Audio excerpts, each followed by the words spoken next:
Hey everyone, I have a quick tip I wanted to share with you about Wilcom keyboard shortcuts. I love using keyboard shortcuts because I want to reduce my digitizing time whenever I can. I like one-handed keyboard shortcuts to begin with.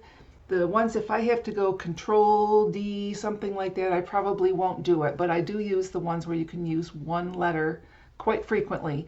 So I've been trying to train myself to use some of the ones that I don't use as often. So I came up with an acronym, and the acronym is HOME, H-O-M-E. And each letter is going to stand for a keyboard shortcut and an application in your Wilcom. So for H stands for reshape.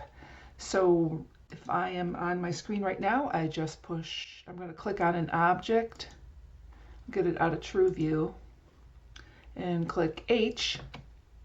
It brings up the reshape tool. And if you press O on the keyboard, it brings it back to the object.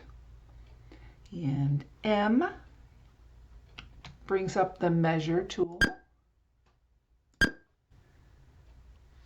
And E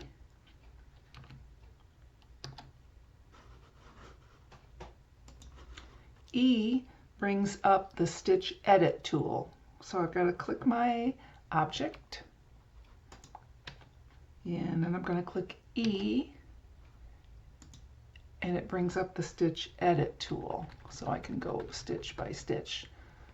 So I hope you'll practice using HOME this week as you're digitizing, and maybe that can save you some time.